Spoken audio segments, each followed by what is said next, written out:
as a midwife by profession, I want to commend you and listen to how you responded to the primary health care.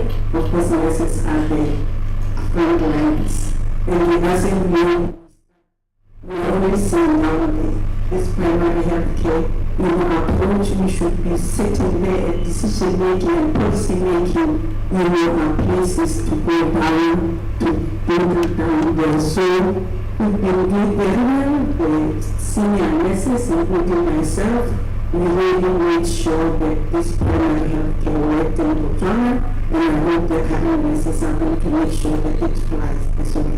Because if we do that, Botswana going to remain healthy, costs are going to be cut down. So the only thing I can say to you, what I always say at the union is, yes, you are fighting for us, you are vocal. One thing I like about visible, vocal, they challenge the government, they don't hide. I was suppressed by the pharmacists. I've always asked myself, these people are educated, they've been to the universities.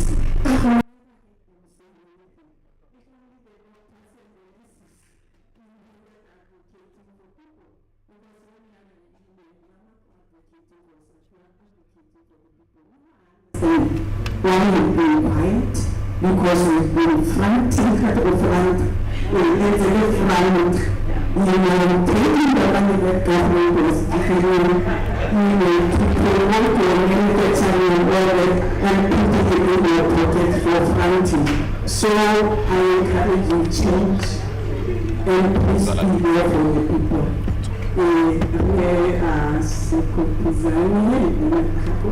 So, let's not just be there, Vice President. Let's see a change in your professional area. Rest the COVID, the rapper, and the we are very proud of you to hear South Africa and South Africa, even though we are in Africa. To the power of what you are doing. And let's also have the something I think we can start there, to create that pool, for procurement, not only for procurement, even for manufacturing. That's a very good business, but I think that's how we can go. We will be helping people with everything. I'm not talking about anything. Thank you, Mr. Boitekanelo. I think I can take a lot of work.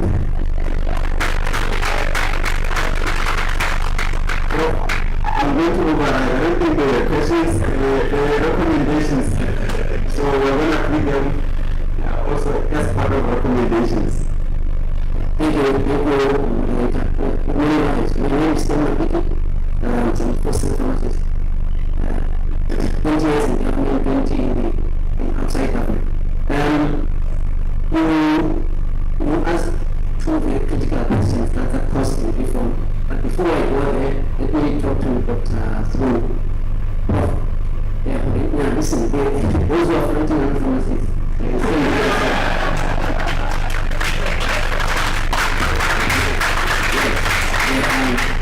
that's right as well, coming in there for naturally. I'll tell you what we do as pharmacists. Number one, the issue of bringing down costs. We think the best way, like I think Dr. Wilson said, is to actually manufacture, create as many manufacturing entities, companies as possible, so that they can compete and bring the price down.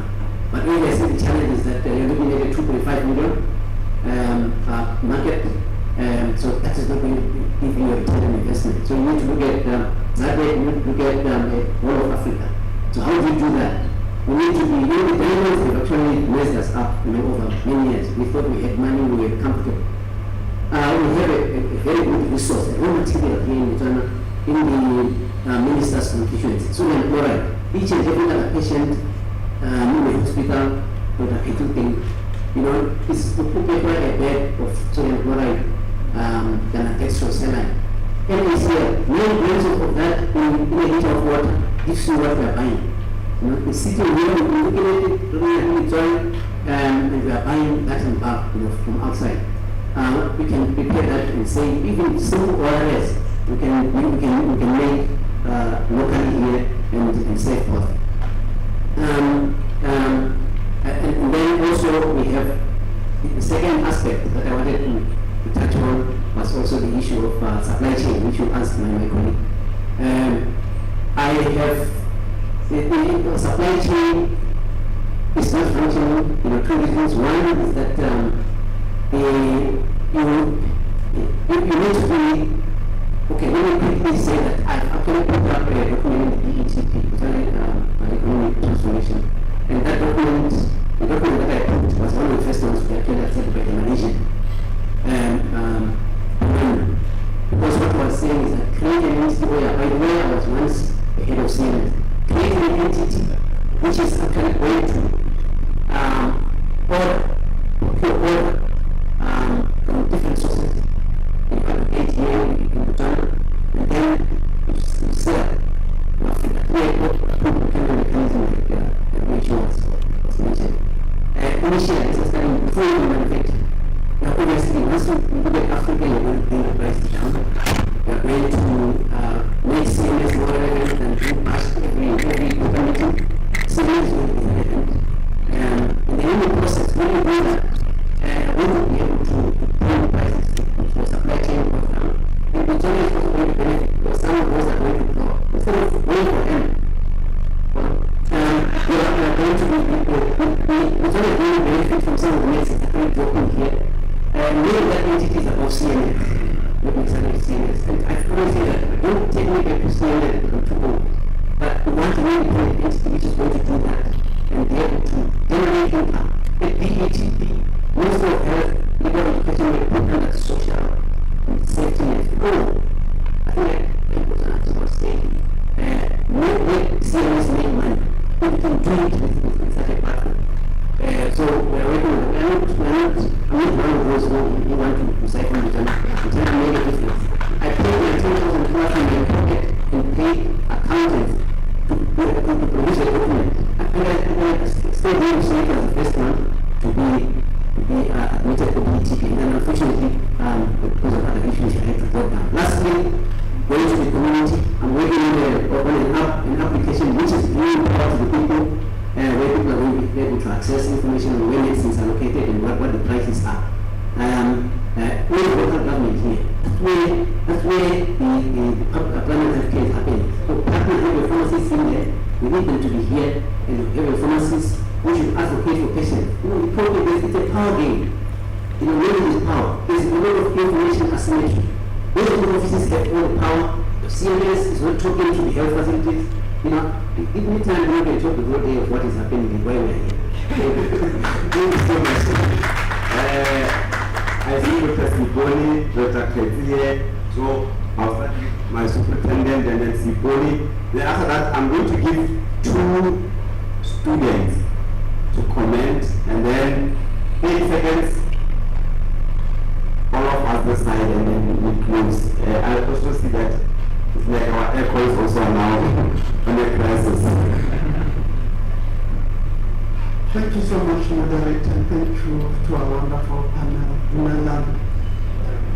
As our panelists were deliberating, one thing that kept coming to mind, even listening to some of the questions that were being asked, is this. Africa is good at thinking about people who are core in terms of the technical aspect of the particularly as we talk about manufacturing. I love everything that we're talking about. We come up with good policies. We spend a lot of money buying things, and when someone comes to ask where's the data, we start talking about other countries' data. When we talk about forecasting, we're saying Malaysia, Malaysia is more in the US. We seldom talk much about our own data. And there's a reason why. We don't understand monetary information. We do not even value the data that we produce ourselves.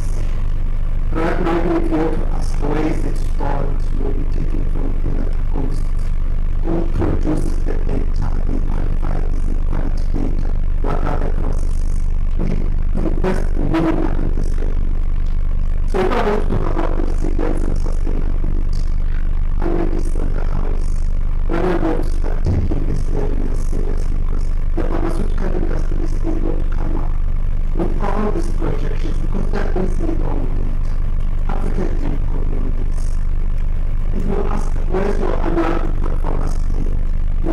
present a work document, right? In an era where now I'm going to the last part before I hand over the mic, to say artificial intelligence has come in as something that levels the playing field. And to be honest, even if I had to ask you this forum, how many people actually utilizing it? It would be students who are only using it to pass their exam. And professors who are trying to know about it so that they stop students from using it to pass their exam. If I go to those now who should be using it to make substantive changes in the way that we draft our policies, in the way that we monitor implementation, in the way that we evaluate every decision that we've made, very minimal is happening. We don't even have policies on this. So my question is, when are we going to wake up to embrace a game changer that can mine and package all these reports we've been producing, whether it's for primary healthcare, pharmaceuticals or other, and package them into consumable strategic information that would advise everything that we want to talk about. Because even today, I saw graphs, but most of our meetings are meetings that take place without graphs. Graphs are just for PowerPoint, and then we go to sit and we start chatting, writing nice documents, and you ask, where's the SLA, where are key performance indicators? I can talk about a lot of things. Usually in Africa, you'll be given stories and not numbers. When we only have numbers. Thank you. Thank you. Rapporteur, I hope we are documenting. We need data, we need to be informed by evidence-based, and that's what we were taught, that's what we are teaching our students, that they must practice evidence-based. Dr. Sikolo, I've seen you, I will just give you, for the sake of just giving you an opportunity, but I really wanted to, so that we can close our event for today. Okay, good morning everybody. Thanks for the presenter, panelists. They've all learned, and I take it, the Minister of Health is here. Woman, after the Minister of Health. Yeah. And I guess thanks to Boitekanelo for always hosting this, to facilitate policy implementation. This is the second one I'm coming into. The last one was Commissioner Lawrence of Finance. But just on this topic, that's why I was asking for Minister of Health here. The Minister, when he was talking, and I think what we've been hearing from the government is that costing, pricing and costing is too expensive in Botswana, and hence it's difficult for government or even pointing figures to the private sector, or they are overcharging. I think the best way to go about this is to really do a pricing and costing study for things like that. I would have expected spoke about when the new government comes in. First of all, we need to pause and then do some of these things, evaluations of the current situation before we can actually take the decisions going forward. They end up exposing the system to risks. Part of the things that are not transparent of what happened, part of the thing that happened at CMS is that procurement was some of the things were in the framework contracts, and the framework contracts were cost. And supply chain, when you cost the whole system, then it collapses. I think it's almost the same when we are seeing changes, is that now there will be necessity the framework contract that we are awarded before the new government came in. But if we could have done that prior to that, we have to say no, these framework contracts are too expensive. We have done costing benchmark, and therefore we move forward is that we can now, this is the current. But like what Dr.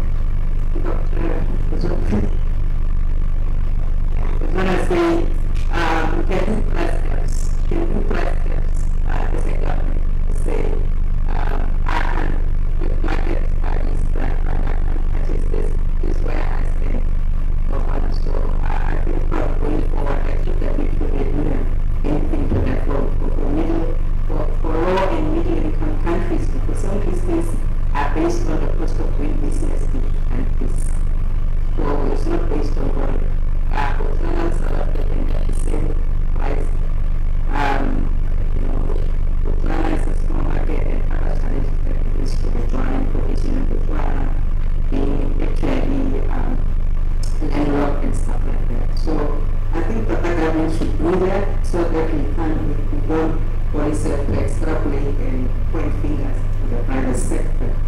Secondly, on the issue of the manufacturing, I want to learn from South Africa and Zambia as well.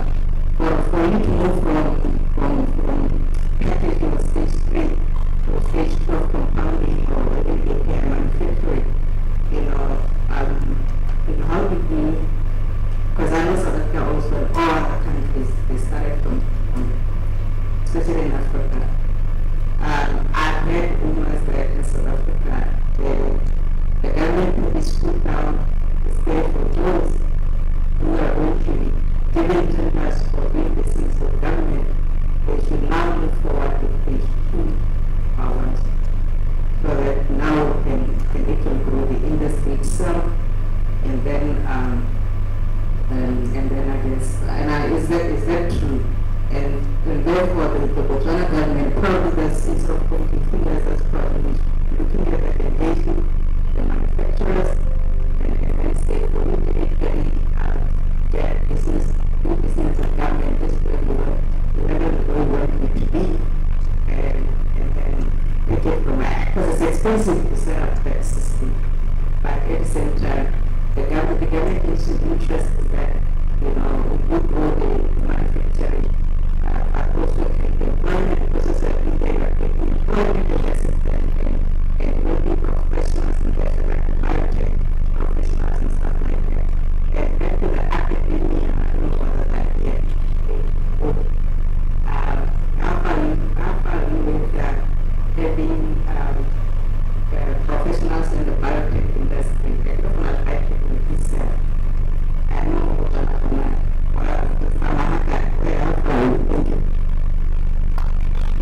Thank you so much.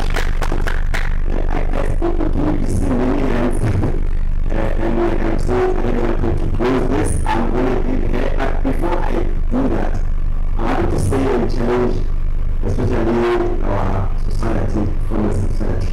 And I just want to also share from what we do at least in our industry that I think can help with this cost price issue. I'll give you an example. For us in our industry, it's talking about our Ministry of Higher Education. When we introduce a program, I'll give you an example of, we just introduced a program this year. When we introduce a program, when you submit your pricing model, you have to come out with at least 4 or 5 benchmarks of, for example, what UCT charges. If you use radiography, I also have to get radiography UCT. I'll get maybe use of Pretoria. I get Zambia. I get 4 or 5 different and then I'll tell government that okay, this is what I'm going to charge. If I'm too outside, they then call me. I have to come and justify why and just like that. And then once we agree on that, I cannot change that price, let's say, for the next, let's say 5 years or 4 years or whatever. So I want to challenge that maybe it's high time we become proactive. And I think maybe likes of some of the people that we have, it's going to be a difficult exercise when we can pick 100 or 200 of the very most common drugs that are currently being consumed by government, and we do all this benchmark analysis of what is going on in Botswana, in South Africa, in Zambia, from a price point of view, even in Dubai. And then we can then show so that when allegations like this are put forward, we've got some data like that was putting forward to say that we are saying I'm outside price range, but UCT is charging, it's even a public institution, when it's charging, let's say 500,000 for the whole 4-year program, and I'm charging 350 and I'm a private, and you'll be paying for days in between vision, so that we can kind of justify our pricing. So I really recommend that as we be going to see the minister, let's also come with a paper that analyzes top 100 or 200 most commonly consumed drugs, and show them that our people are at this range, our manufacturers are at this range. And when you compare with other anything either we are too far or we are competitive, so that we just demystify if indeed it's true that we are too far off, then it then calls for us then to then reduce, to look at our margins and reduce them so that at least we remain in business as compared to now where they really want to close us completely out.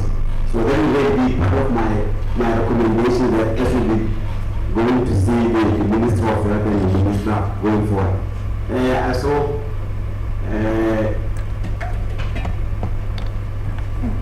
Students, is there any student who want to ask any question? There's one. Okay, after that, Mama Kim will answer.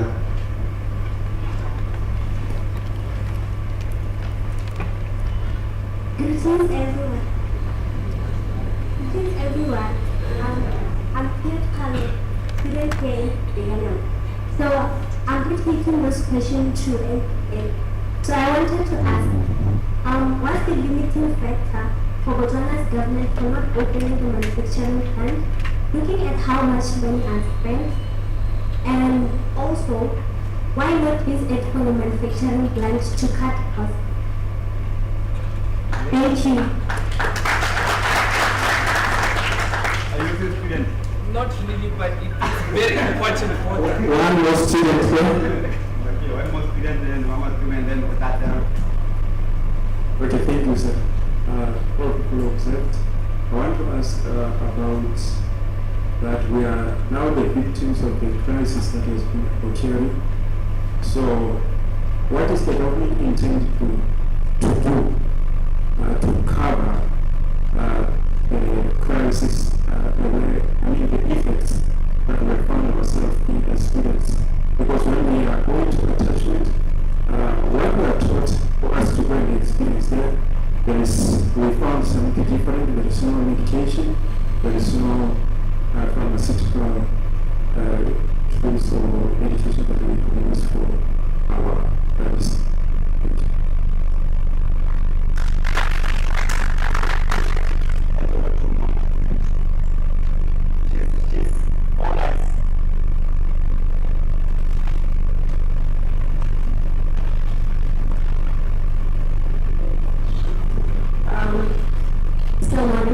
Good morning, everyone, and thanks, moderator and the panelists for the insights that have been shared today. I would like to comment on the issue of data as raised by Dr. Casey and link it to the comment made by Dr. Minshu regarding forecasting. Forecasting was raised as an important impediment to effective procurement. We depend on how much you need as provided by information from the end users being the healthcare facilities to be able to buy what you need and going over by what you don't need that will end up as expired medication. Linking that to the comment by Dr. Casey that we make presentations that are weight presentations and not necessarily presentations linked to outcomes that are based on data. It is true, but then the question is, do we have or don't we have the resources and the infrastructure to capture the data? And if we look at all our healthcare facilities, or at least the main ones, I'm sure pretty much most of them have some information technology platform of some sort. That if the data was captured into those platforms, then the data will also end up with all the necessary entities that need to make important procurement and policy decisions, including the medical stores itself. But that information is not coming through. Then the question becomes, if the tools are there, why are healthcare professionals on the ground not using those tools to capture the data so that it can be available not only to the policymakers but to the healthcare professionals on the ground themselves to make use of that in decision making. And oftentimes when you look at these systems, they're like a black hole. You input data, you are in the healthcare facility, you cannot generate front-end reports. So if I input data into a system, I cannot generate reports that help me to make decisions within my facility. Is there an incentive for me to capture data? So I'm posing this question to say, I think we need to relook at how we are incentivizing healthcare facilities, our foot soldiers, our foot soldiers, to actually utilize the IT platforms that have so that they can capture the data that is necessary for decision making. Because we can talk about digitization all we want, we can talk about AI all we want. If our data is incomplete, it's going to drive us to making decisions that are not correct. So data integrity is important, and it starts with the people on the ground being able to access and use the data, and then everyone else can use it. Thank you. Thank you so much.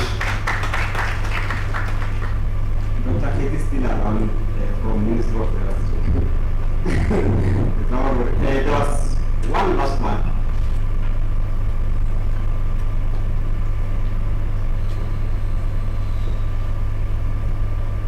Thank you very much. My name is Mr. Awesome. I am a radio presenter and I am a founder of a social club called Youth Ambassadors who have opened clubs around universities and colleges. The main reason why I was asking my question is very critical to the university students. We're moving in a world where we have the global leaders. The president said no, Africa is going to grow. And I thought you were saying Botswana is going to grow. Yes or yes? Yeah, this is the time when we support me, right? So coming back to issues of sustainability and we're talking about the budget review, is a very critical thing when we come into sustainability, which is the research and development, where we have the pharmaceutical industry, right?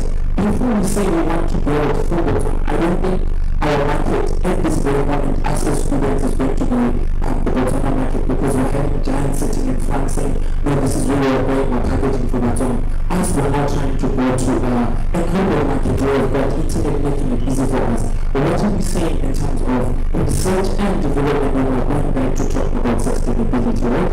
And then the second question was going back to our real representative. To say, as a students, we're being taught we research and we benchmark on what we're learning from outside. We're having countries like the USA, Kenya, even World Health Organization. What does that have to do? Also for us, is that also affecting how we're thinking of our strategies in the upcoming future? And the last one was AI being adopted in our education system. Whether we want it or we don't, AI is here to stay. Yes or yes? Perfect. So what are we doing to say? Are we putting, this is something that we can also go again. We don't have an AI strategy in our work policies. What are we going to say about that? Because we have been affected 8 years from now. When I come back and be sitting on those front rows now and be saying, no, but 20 years ago we were supposed to have done this and this and this and this, and we're not moving globally. We're still, we're a global country. Thank you so much. Thank you so much. So now I'm going to give our panelists. I'm going to time them. 30 seconds. If you take more than 30 seconds, I'm going to come and take the mic from you. Okay, thank you. I have 3 points I want us to conclude with. One, there is a strong need for local manufacturing, and as an organization we really support that. But also, 2, we need to build local structures that are needed for local manufacturing. As we speak, for example, with our global benchmarking tool, we have just 8 countries in the continent that are ready. Perhaps maybe Botswana maybe next year, maybe Umra is doing very well. I think maybe we can add that to the 9 countries. So that's number 1. Number 2, to be also important that we also communicate across among countries so that to make sure that you need market. Whatever you manufacture, you must sell it somewhere. And every country now is geared for local manufacturing. So it's important that we also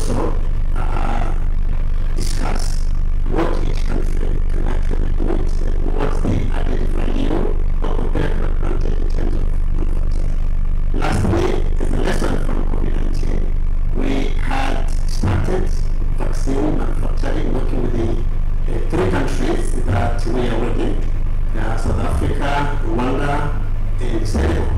And of course, again, the issue has been the market, where you sell the market. I think good news is that we have a colleague here, the panelist, who is also a manufacturer who can actually learn a lot from what South Africa is doing. Thank you. Thank you.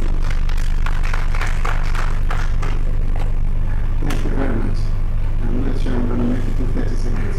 But 2 points I want to make. The first is to say that we should stop limiting ourselves by our population. When we employ doctors, we don't expect them to declare a profit. We expect them to deliver health. We should look at the pharmaceutical industry in that way. So if we need to make medicines for ourselves as a country, don't be limited by the 2 million. You need it to deliver healthcare. You're not doing it for profit. And this is why I was making the point earlier. If you need to invest in your private industry to set up that industry, please do it. It is your national security. The second thing is just to reiterate the point that's made about data. Data is invaluable. In Zambia, we've had experience with electronic logistics management information system. And it's built on primary care level, district level data collection, but also utilization. We structured in our framework a mechanism for districts and their health facilities to use their own data at that level to make decisions. Before it goes up, they have to decide. And this is one of the things that made our system successful. Our problems in Zambia, there's still data, yes, but it complicates much higher up than the data collection. So the corruption things can derail anything. But I think we can learn from there, and if we have time, we'll share some of those lessons which are data-based. And forecasting and quantification is much better than it used to be in the past, because we have a system. Every health facility nearly now has a system into which they input their utilization data, and this is consolidated, it's triangulated with other service delivery data like HMIs and so on. And that has helped our quantification and forecasting, so that when we buy, we are a little bit closer to what we should buy than we used to without that system. Thank you. I'm giving you 15 seconds. Yes, giving you another 15 seconds. Okay, thank you very much. But thank you very much, Dr. for speaking via and instigating this type of conversation. Your solutions are started somewhere. So let me just start with the conclusion and say, I thank you very much. And we are a leading country with so many opportunities in abundance. And this is one area that can help the country to diversify the economy. We have budgeted when you look at the sources of revenue, diamonds are now at 12 billion, which is a realistic budgetary approach. So I believe that the pharmaceutical investment is one area that we can do to diversify the economy. The last point is what you call technological governance, that we should move with the advent of technology. Have a pattern whether we can say, there's the common kind of so that you don't, bring our people to run around. They just walk into the foods and do an app and check where the medicines are available. So let's just do things and move towards what you continue with technological governance. Thank you very much. Another 15 seconds. Thank you very much. I think I'll take 10 seconds. First, I will speak on behalf of the health workers of this country and say the health professionals are ready to serve the nation. However, they are not ready to take the blame for the systematic problems. That is one point. And then the second point I will say, I'll protect the Boitekanelo pharmacy to say, these trade unions, we found others there when we arrived also abroad. And we had to differentiate ourselves with others by having two roles deliberately. I think that is the route that we also should take. And we then enter them into that process. We have done that with our doctors. We have know that when it's time to fight, we fight. And then when it's time to talk about patients, we talk about patients. I think they will arrive there. Thank you very much. Vice President, how many 45 seconds? Thanks, Mr. Moderator. All I can say is that all the beautiful things that have been discussed here are possible, and that we will get there. I think, as it was actually stressed, we just need to, especially, I also bounce it back to my fellow healthcare professionals and say, we also need to do our best to not politicize healthcare. Because as has been stated here, we should now look at it as an issue of national security. And that being the case, well, like I said, it can be done. I'm not going to go back into discussing the place of CMS, which half of them I never agree with anyway. For me, it's a case of we have a nice vehicle. We just need to use the appropriate pass for it and put the appropriate label, and then it will take us where we need to go. Now, just to wrap it up, us currently being the Pharmaceutical Society, we are looking at actually being part of the solution. We have actually refrained from the traditional way of bashing government, always trying to look at what the government is doing wrong, to now moving towards being part of the solution, to say how can we actually help. We are here, we are the experts, come to us, and we have actually sent a few invitations and a few requests to the Ministry of Health. I blame the PAs because I believe if the requests actually reach the ministers and my directors, they would have actually invited us, we could have set the tables. So yes, for us as PSB, we are just saying healthcare professionals especially, let us move from being critics. It is our lives, it is our patients, and even the politicians, they are still our family. So we need to now start being part of the solution. Hence I actually embrace this platform. Like Nehale, she was saying, my mama, she said she seldom sees Pharmaceutical Society, she seldom hears anything from the pharmacists. That's because most of the time when we are invited, people want to fight the government and the like, but we are solution driven, we are scientists. Thank you. Thank you so much. 30 seconds, yes, speaking. Other seconds. I think cheap looks attractive on the face of it, and in the long term, dangerous. This is about health security, about national security, and I think local investment, local support is absolutely needed to get it done. And it can be done, has been done.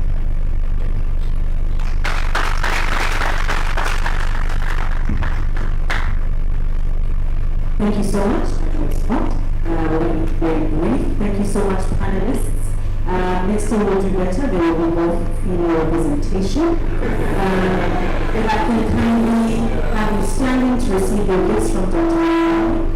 Photographers, if you could please stand by to get a nice photo opportunity.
Thank you so much. And you can take a photo for our photographers. Are you happy with what you have? Gentlemen, if you may group photo, just hold it a little bit. Photographers, you may tell them what needs to be done.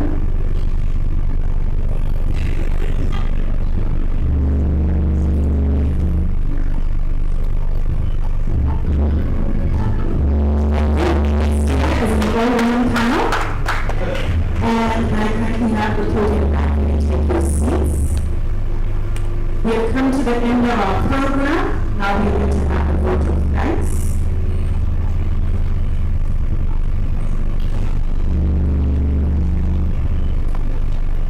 It will be given by Pharmaceutical Society Botswana member, Mrs. Elizabeth Molao. She is a seasoned pharmacist with over 15 years experience across clinical, regulatory, research, and public health sectors in Botswana. A former board member of the Medicines Regulatory Authority and a current doctor of business administration candidate, researching climate change's impact on the pharmaceutical industry. Ladies and gentlemen, a warm welcome to yours.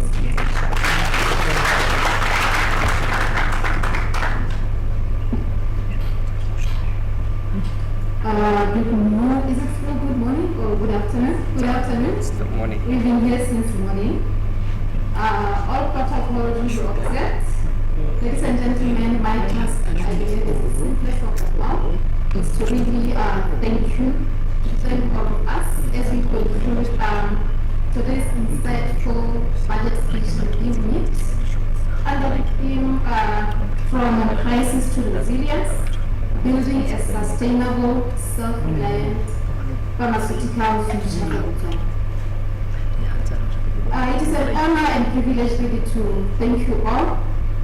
Our theme this year is not merely aspirational. It is a call for action. It is a call for action to all of us in our different offices, in our different disciplines, in our different spaces. Allow me to, in no particular order, to extend my heartfelt appreciation to our distinguished speakers and panelists. Indeed, you left no crumbs, you left no stone unturned, or no turned unstoned. You gave us, you dissected the budget speech with clarity, insights, and boldness. You challenged us. You inspired us. You provided practical directions. Today's in-depth analysis laid a very strong foundation for action. Dr. Botswana, you broke it down to the simplest term. You made it understood by a layperson that is possible. Local manufacturing is feasible. You didn't use any complex terms or pharmaceutical jargons. As you know, as we have a lot of acronyms, none of those were flashed today. I believe all of us we understood this presentation very well. Manta, I spoke so passionately about pharmacy landscape in Ghana. You gave a perspective. We made it very clear that we have well-written documents. I think we all agreed, even speakers and commentators, they echoed the same sentiments to say we have really nicely written policies, and most of them are called blue books and blue cards, but now it's time for implementation. The minister, unfortunately, is not here to receive his thanks. I believe his team is here to take the thanks to him. He gave a very good perspective in terms of the plane of thinking at the executive level that we do appreciate. I also thank him for not leaving the speech that he gave me, but rather, going with the flow and going with the tone that has been set by the speakers that came before him. Honorable Member of Parliament for the Kokwini constituency, you also echoed the same sentiments in terms of lack of implementation. You actually gave or brought a different perspective. Most of the time, or most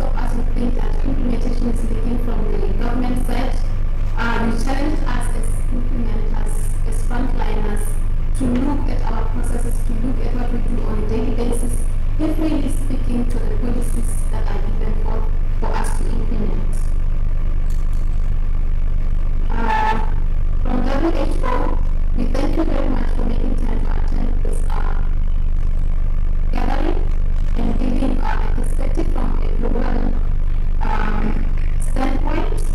We thank you for appreciating Bonora for doing very well in terms of creating a benchmarked medicine regulatory ecosystem as an enabler for pharmaceutical or sustainable pharmaceutical sector. So the moderator, who is also the host and the provost for Boitekanelo College, we thank you very much, particularly for your role as a moderator. You asked very hard questions, which were representing what we wanted to ask the panel. We were probing eloquently for discussions and unpacking the conversation to a level that could be understood better. Thank you very much for that. I would also like to extend my thanks to the audience, very enthusiastic audience. You were engaging in terms of asking questions and making comments, and just being present to really receive this conversation. Thank you very much.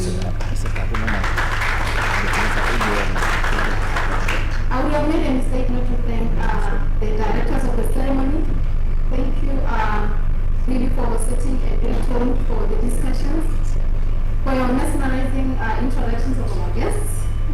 Like, I'm sure the students were inspired to have similar profiles.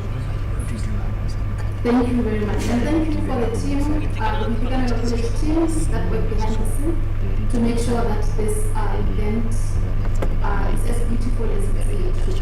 Thank you very much. Your hard work has been of mission. So what now remains is not an applause, but action. The discussions have been very rich. The roadmap has been outlined. I believe the rapporteur has captured quite good action plans that were laid here today. And I would like to recommend that in the 2027 weeks, when we reconvene, I hope that it will not be another main discussion of the budget speech, but rather now to look at how far we have gone in terms of implementing the roadmap that we have lived today. So thank you very much for your attendance. And it's all fun. Thank you very much.